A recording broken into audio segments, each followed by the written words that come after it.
Picture this, March 1942, McDill Field, Florida. A sleek twin-engine bomber roars down the runway, the Martin B-26 Marauder, the pride of America's new air fleet. Seconds after takeoff, both engines fail. The aircraft lurches sideways, cartwheels into Tampa Bay, and vanishes in a ball of fire. The next day, another crash, then another. For 30 straight days, one B-26 goes down every single day. Inside barracks, young pilots stare at their reflection, wondering if the next flight will be their last. Some walk into their commander's office, lay their silver wings on the desk, and say quietly, "Sir, I'm done." Newspapers call it the flying coffin. Senator Harry Truman's investigation demands that the entire program be shut down. The Marauder earns the most feared nickname in aviation history, the Widowmaker. But here's the twist no one saw coming. This very same aircraft would go on to have the lowest combat loss rate of any Allied bomber in World War II. From the deserts of North Africa to the cliffs of Normandy, the B-26 would become the most precise, most feared medium bomber in the skies. This is the story of aviation's most dramatic transformation from death trap to deadly weapon.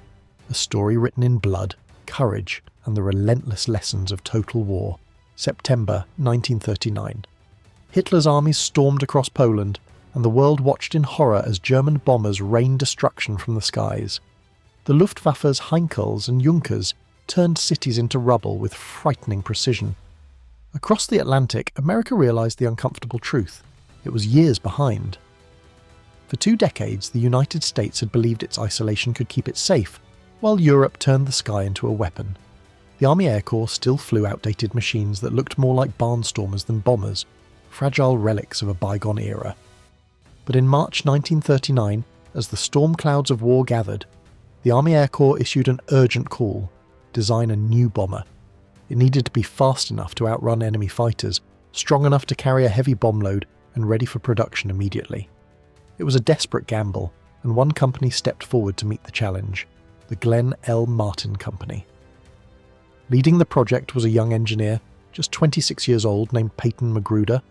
He dared to think differently. His vision wasn't just another slow-moving bomber. It was a machine of speed, power, and precision, a predator in the sky.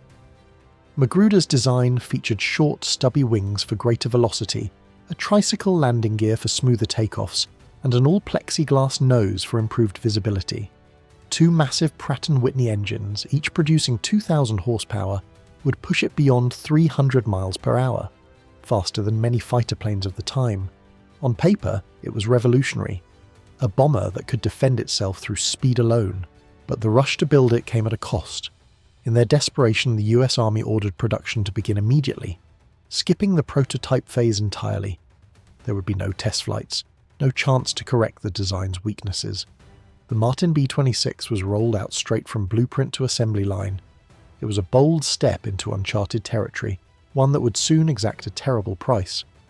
The world's fastest medium bomber was about to take to the skies, but no one yet knew that behind its shining aluminum skin lay a flaw so deadly it would claim the lives of hundreds before redemption ever came.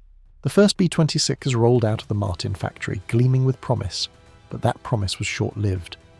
Within weeks of arriving at airfields, disaster struck.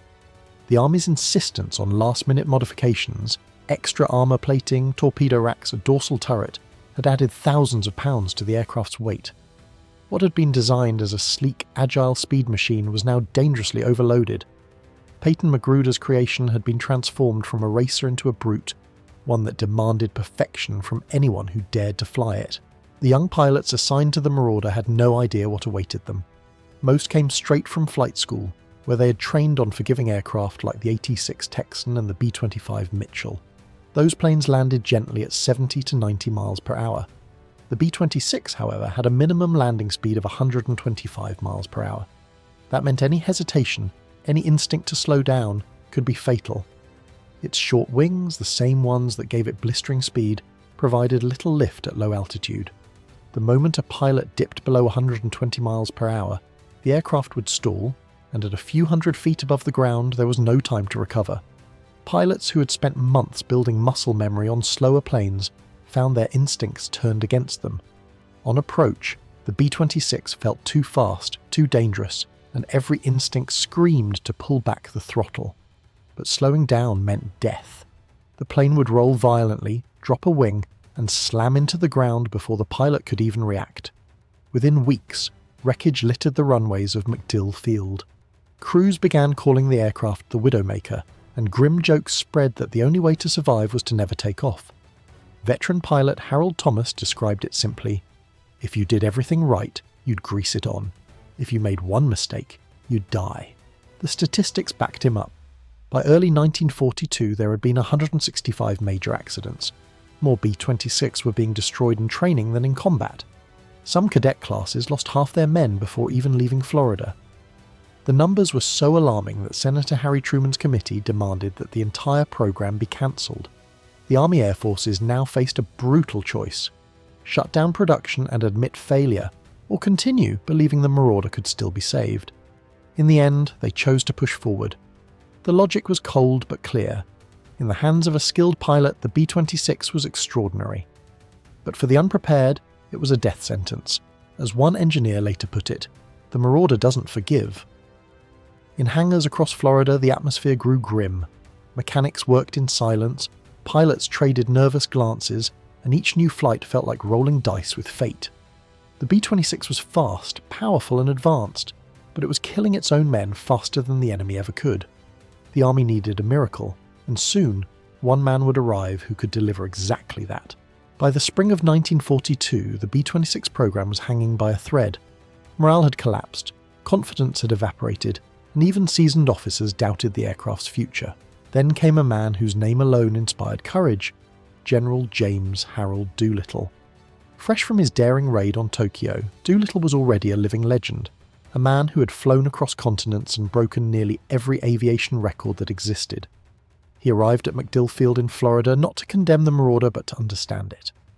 What he found wasn't a mechanical failure, it was a human one. Doolittle quickly realised the B-26 wasn't defective, it was misunderstood. It demanded precision, discipline, and respect. Qualities missing from the rush training programs of the time. Most of the young men flying it had never handled anything this fast or unforgiving. They were taught to treat all aircraft the same, but the Marauder was a different beast entirely. Its high-speed landings, tight flight tolerances, and sensitive controls required mastery, not muscle memory. Doolittle's first act was to completely overhaul the training system. He replaced rushed lessons with intensive instruction. Flight simulators, maintenance drills, and repeated landing exercises became mandatory. Pilots learned the physics of the aircraft, the reason behind every danger, the logic behind every movement. Mechanics were retrained to check hydraulic systems, propeller linkages, and fuel lines with meticulous precision. Every inch of the Marauder was to be understood, not feared. Then Doolittle did something audacious, something that would become legendary in Air Force history. He ordered a public demonstration in front of every nervous trainee at McDill Field. Hundreds of men gathered on the tarmac, convinced they were about to watch a suicide attempt. Test pilot Vincent "Squeak" Burnett climbed into the cockpit of the feared B-26, taxied down the runway, and thundered into the sky. What followed left every spectator speechless. Burnett put the aircraft through steep climbs, tight turns, and rolls that defied belief. Then, at altitude, he shut down one engine, one of the B-26's deadliest risks, and brought it back for a flawless single-engine landing. The crowd erupted in stunned silence. And then came the moment that changed everything. Doolittle himself climbed into the cockpit. He took off, soared into the clouds, and performed aerobatics over the field, before landing as smoothly as if he'd been flying a trainer. The fear that had gripped McDill Field began to crack. One pilot later said, "If Doolittle can do that, we can too." That day marked the rebirth of the Marauder. Under Doolittle's guidance, maintenance crews became craftsmen, pilots became professionals, and discipline replaced dread. The aircraft that once symbolised death was becoming a weapon of precision. By late 1942, the first combat-ready squadrons were prepared to deploy. Their destination, North Africa. Their mission, prove that the Widowmaker could survive the crucible of real war. The stage was set for the B-26's redemption. What had begun as America's most feared airplane was about to show the world what it could really do. By November 1942, the men who once feared the Marauder were preparing to take it into combat for the first time.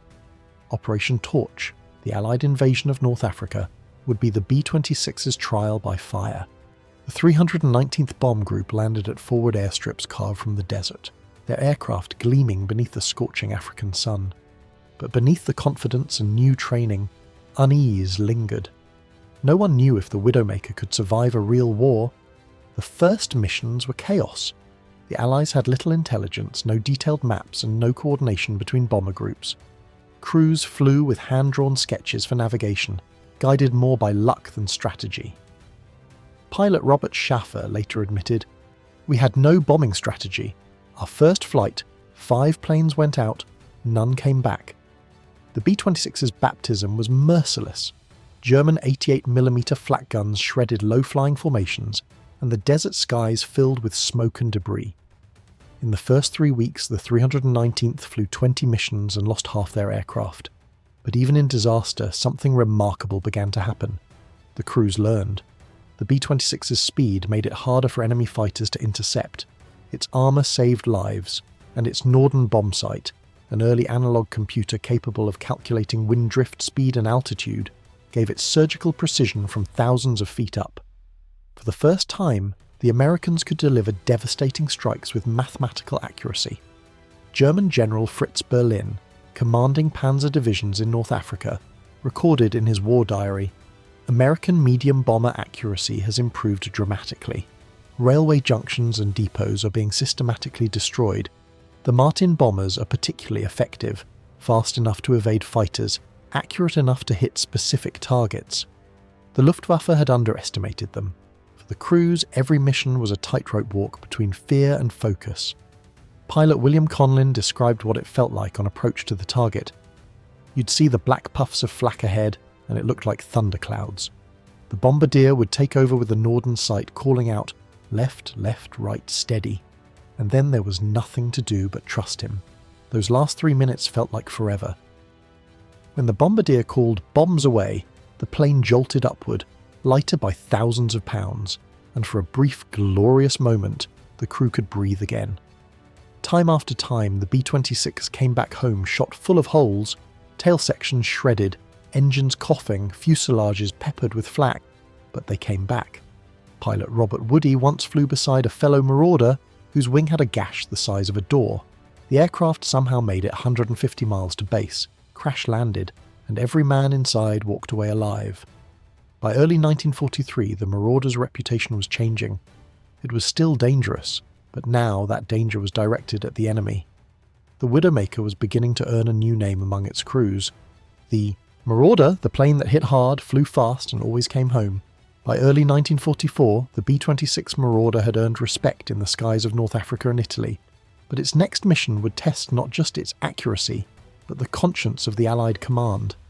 The Allied advance toward Rome had stalled against a formidable German defensive position known as the Gustav Line, a chain of mountains and fortresses that sliced across Italy. At the centre of that line stood Monte Cassino, a 1400-year-old Benedictine monastery, founded by St. Benedict himself in 529 AD. Perched high on a mountaintop, its marble walls gleamed under the Italian sun. Inside were priceless manuscripts, centuries-old frescoes, and sacred relics of Western Christianity.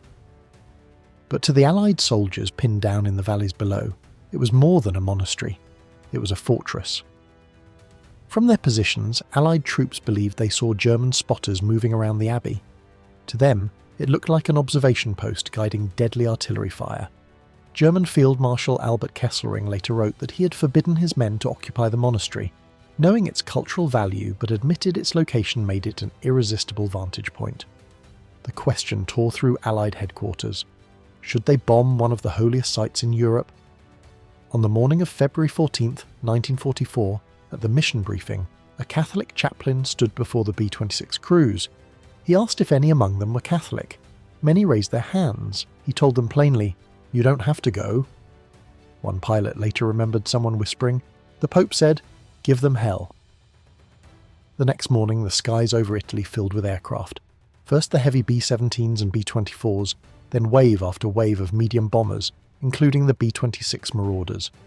From below, German gunners watched the sky turn black with planes.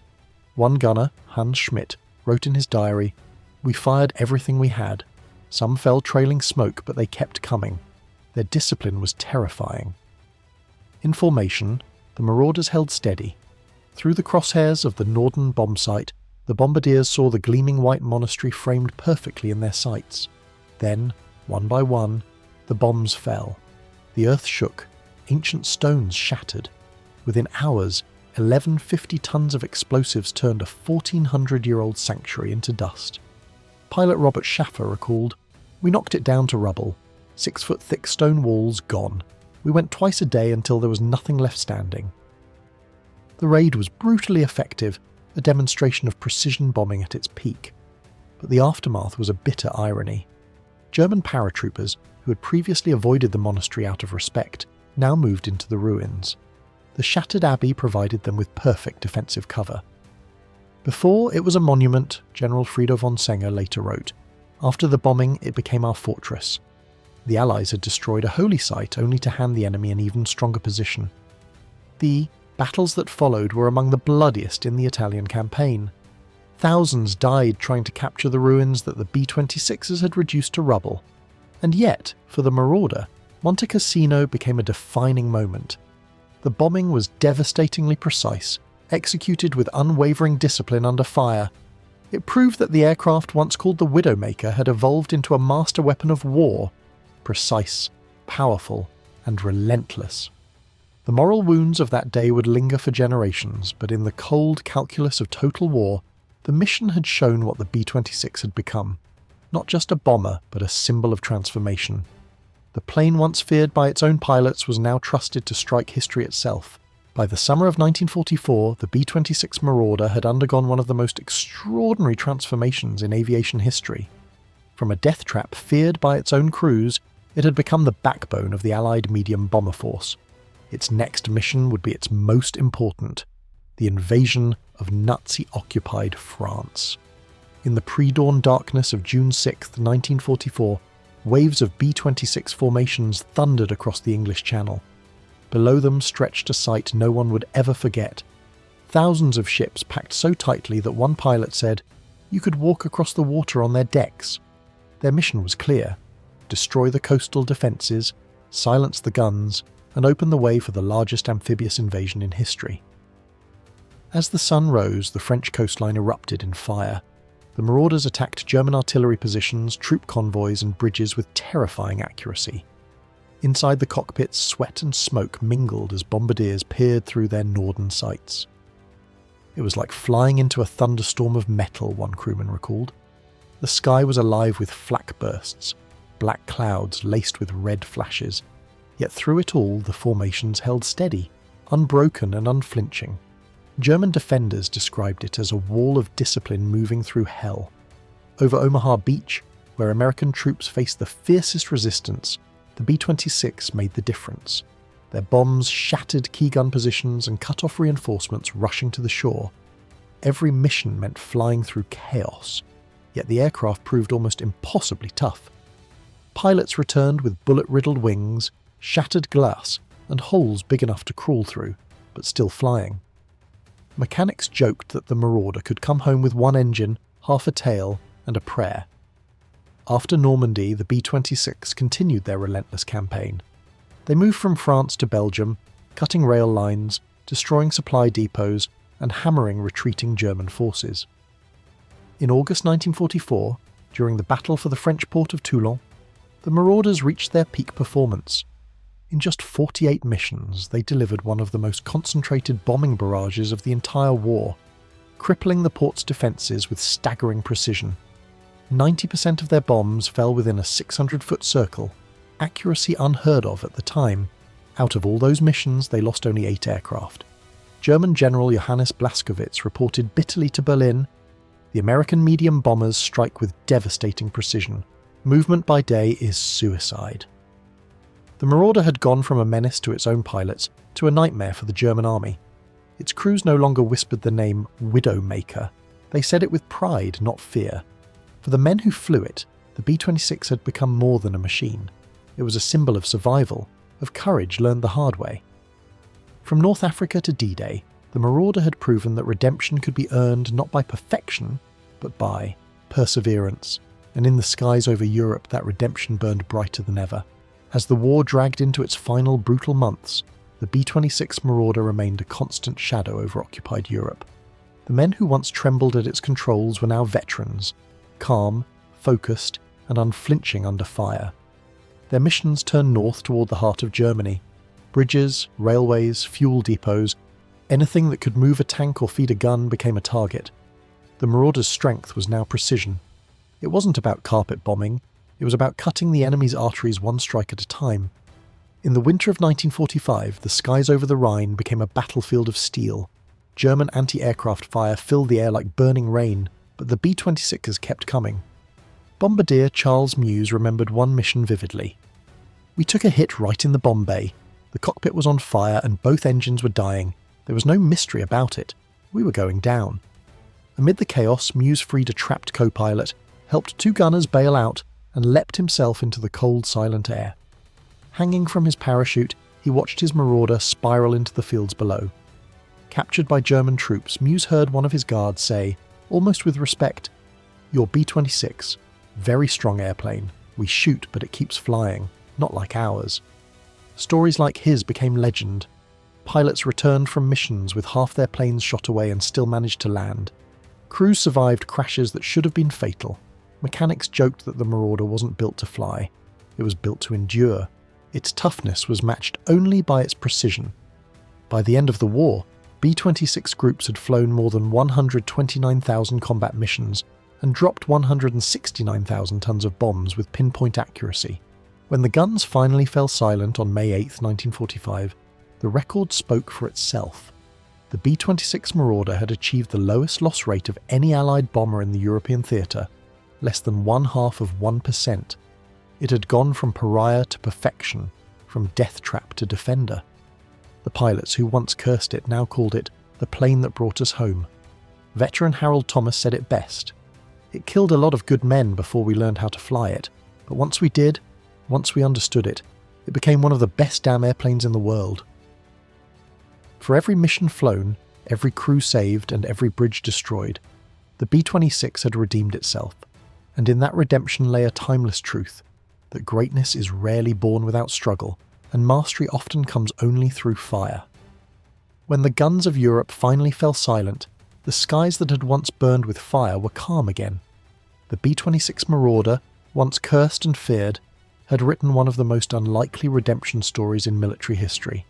It began as a nightmare, a machine so dangerous that young pilots begged not to fly it. Yet, through perseverance, courage, and relentless refinement, it became one of the most precise and reliable bombers ever built. The numbers told the story. Over 129,000 missions flown, 169,000 tons of bombs dropped, and the lowest loss rate of any Allied bomber in the European theatre. But the legacy of the B-26 was more than statistics. It was the men who flew it, maintained it, and refused to give up on it even when every headline called it doomed. For those men, the Marauder became a symbol of transformation. It proved that greatness is never born without struggle, that mastery comes only through failure, and that redemption, even for a machine, can be earned through human hands and unbreakable will. From the burning runways of Florida to the stormy skies over Normandy, the Widowmaker became a warrior's weapon, and, in the end, a saviour to those it once threatened to destroy. And as history fades into memory, one truth remains. Every machine carries the story of the people who dared to trust it. Every scar, every rivet, every mission tells a chapter in the larger story of courage. The B-26 Marauder was not just an aircraft. It was a testament to what happens when fear is conquered by faith, and when failure becomes the foundation of triumph. From blueprint to battlefield, from wreckage to legend, the Widowmaker learned to fly, and in doing so helped the free world rise with it.